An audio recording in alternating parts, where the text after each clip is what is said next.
Okay, hi guys, it's Jamie here again, and I have been gone for a while, and I will explain why.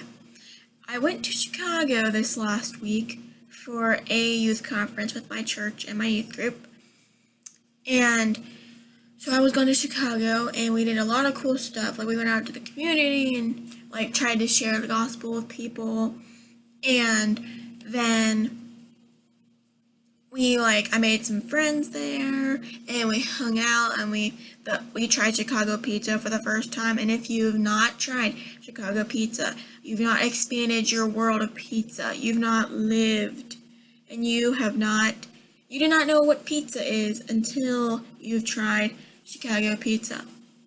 So anyways, I have a plan of doing more book-related videos, because I'm trying to center around one thing and then do a little bit of videos on other things.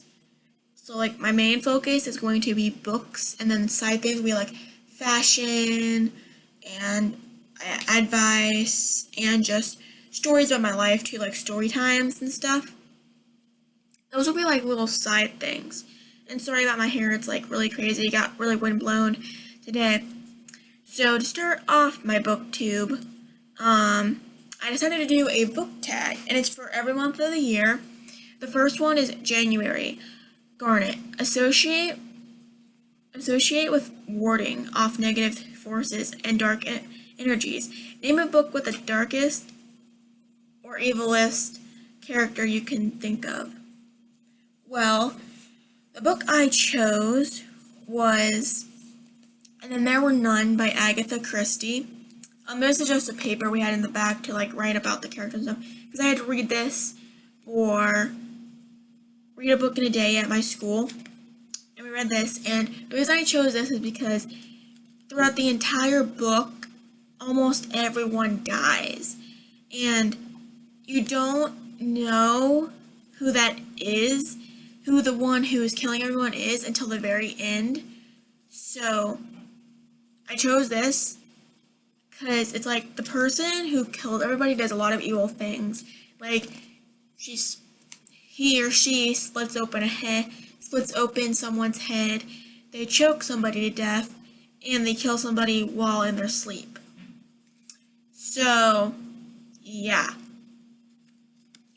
I'm not going to say who is the one who does all the killing, because I want you guys to go and read it for yourself. It's a really good book. Granted, it may be best to read it at your own pace, because if you read it in school, I'm guaranteeing you're going to think it's the worst book around.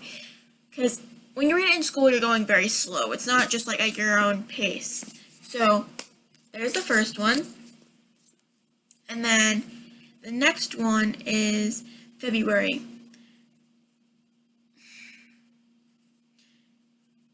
Emestus, which is kind of sad considering this is my birth month. Purple is associated with royalty. Name a book with regal qualities. You can base this off of characters of choose the king of all books. I'm gonna base this one off the characters, and I chose Amulet, the Stone Keeper by Kazuo Kibushi. And this is the first book in the entire series, and I chose this one because the girl Emily, she is a stone keeper, and in Eledia, which is the whole country that they live in, or that this world that they go to is, and in Eledia, being a stone keeper is pretty much being royalty. You have a lot of power, and at some point you can join the council, but she doesn't end up joining the council, but I will let you guys find out what happens to her. I'm about halfway through the series. I've still got 2 more books to read. Actually, no, technically 3, because I've read up to the 4th one. Well, technically I've read up to the 5th one, so I have 2 more books to read, but I need to read all of them at once, so that way I can keep up with the entire series. Okay. March. Aquamarine. Washed out. Name a wishy-washy character. A character who is not strong or a follower. Who did I choose for this one? Which one did I choose?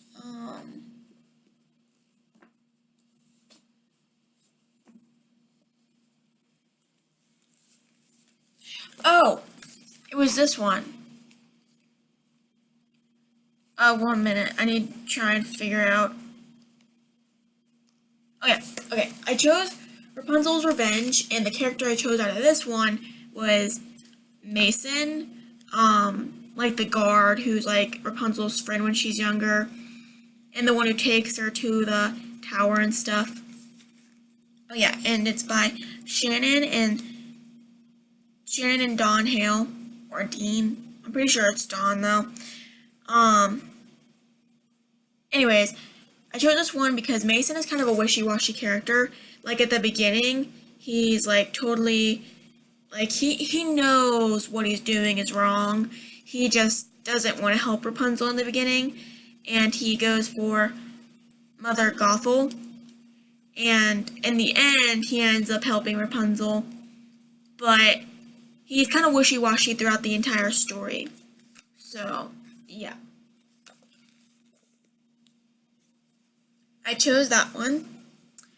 And then, okay, April, Diamond. A diamond in the rough. Name a book that you loved, but is not very well known. That would definitely be Awkward by Svitlana Shimakova. I don't even know if I'm saying that right, so sorry if I'm not, but it's Awkward. And it's a graphic novel, and I'll show you some of the artwork in it.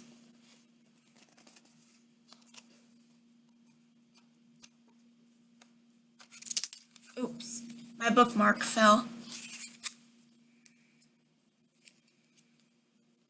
I got this at school at a book fair.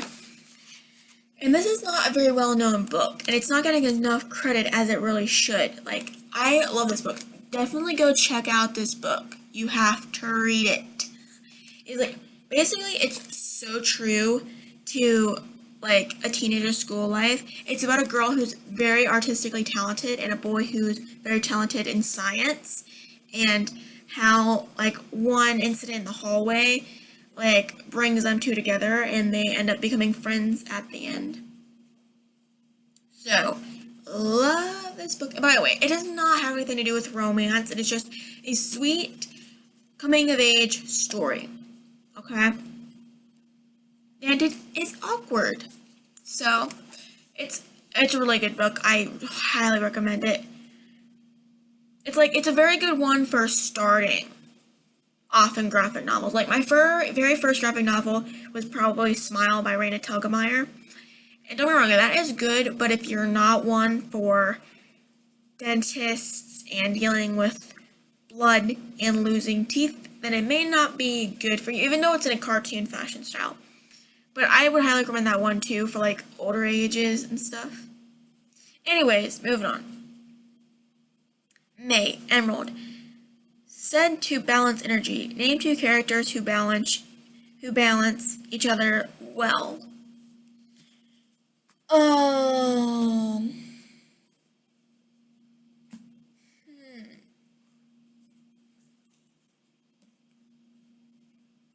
Okay, this one, I said The Outsiders by S.E. Hinton, and I chose this because I feel like Soda Pop and Steve and I think Dally and Johnny, them two groups, they balance each other out really well. And like, I was gonna choose this one for the next one coming up, but I couldn't think of any other books that I had read like this, or that had that same connection. Okay, I'm trying to keep this short. Okay, June, Pearl, associated with loyalty. Name a character who is loyal to the end. Okay, that one would be We Beat the Streets by the three doctors, Samson Davis, George Jenkins, and Ray McHunt, with Sharon M. Draper. And it's basically about a pact they made in, I think it was high school, maybe. No, I think it was college. And how they, like, formed a pact, and they made it all the way through, college, and how they became successful. And that, I'm pretty much not choosing one character, I'm choosing all these characters. Sam, George, and Remick, because they were all very loyal to each other throughout their college years, and still are to this day. Okay. We're almost done. July, Ruby, Blood Red. Name a book that made your blood boil. One that made you angry. Okay, I'm sorry for that. That was my mom. She did not know I was filming. Okay, one that made my blood boil.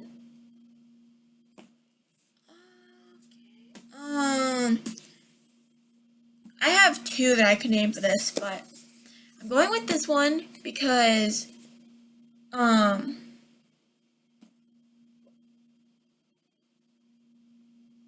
actually, no, I'm switching it out.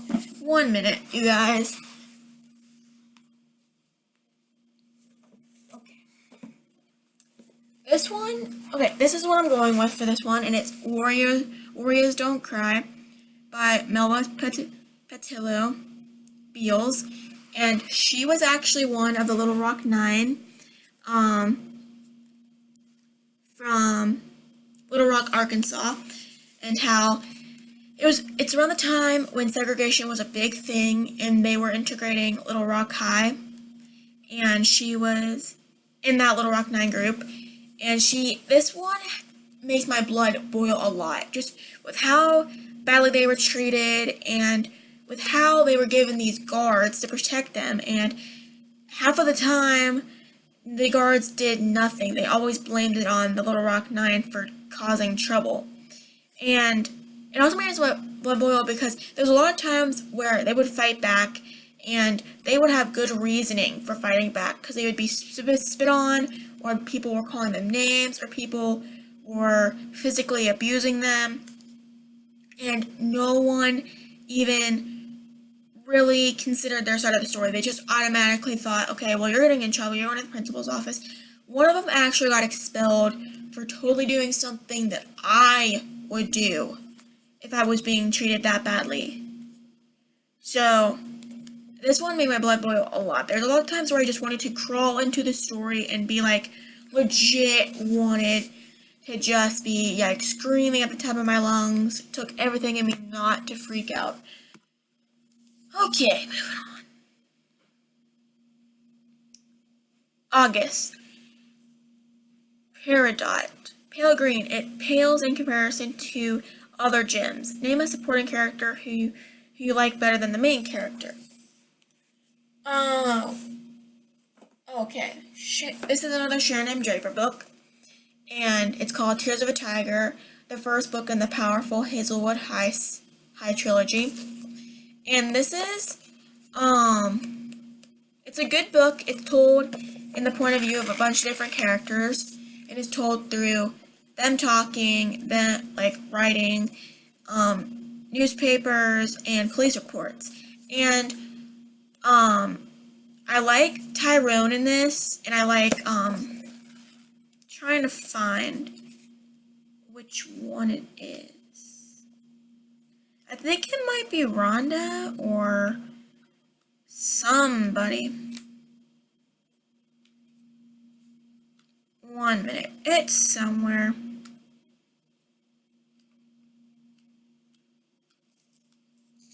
Oh, wait. It's farther down this line, dude. I'm so sorry for taking so long.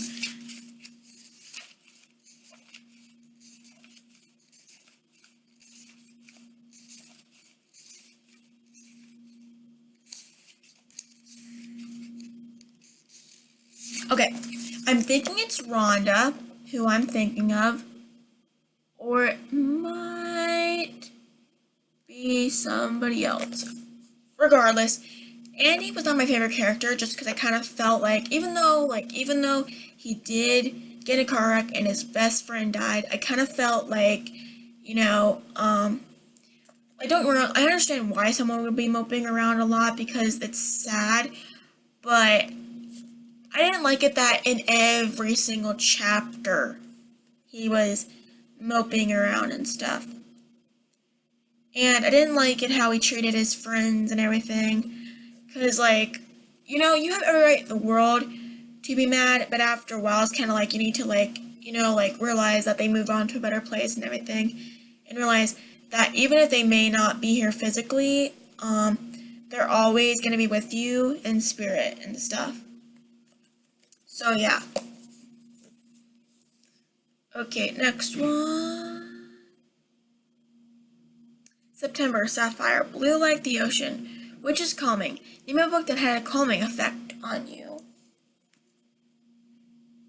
I think it was Sisters by Rita Togemeyer. Because even though they didn't get along in it, I liked the light, fluffy parts and light, fluffy bits in it. And I liked how, just how the characters act and how the characters look. And just the, little flashbacks and stuff in it. I like the art style in it, too. So, this one had a calming effect on me. I could sit down and read this for a long time and be, not wanting to get up and go to lunch. Okay. Next one. Okay. October. Opal. Iridescent. Name an iridescent book. This can be a book with a beautiful cover, shiny, lots of color, or you can base it off of a character, quirky, colorful. Okay. I don't have any books with quirky and colorful characters in it that I've read. So I choose Ender's Game because of the shiny words on it and stuff. And yeah, so it's by Orson Scott Card, by the way. So yeah, there's that one.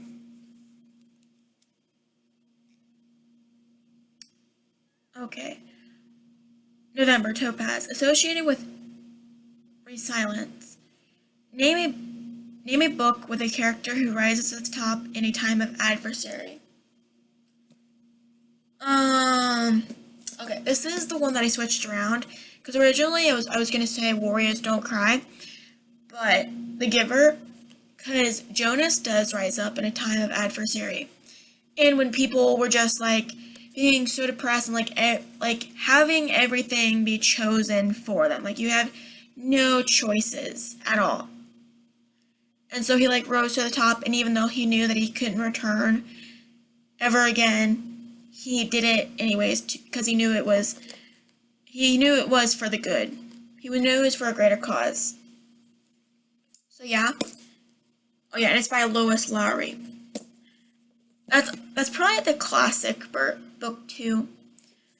Maybe, I don't know. I have, The Outsiders and stuff. Okay, moving on. Okay, last book. Blue, associated with friendship. Name a book with a friendship you want to be a part of. I chose Skin and Bones by Sherry Shahan. And this is a book about three teenagers who are sent to a hospital for eating disorders and or compulsive eating disorders, meaning either they don't eat enough and or when they do eat, they puke it up, and or they eat way too much. And just the relationship that Alice and David and Jack, or Bones and Lard and Alice, they have a really cool friendship. And I love how they're just so open with each other, and how, like, you know, they're not afraid to talk about it and stuff, and how they overcome their diseases and disabilities. I like that. So that is the video for today, guys. I'm sorry that it's such a long video, but if you have any questions for me, please comment down below. I'm trying to do a Q&A soon. I just need more questions. It can be any question. I'm open. Please like and subscribe, and I will see you guys soon.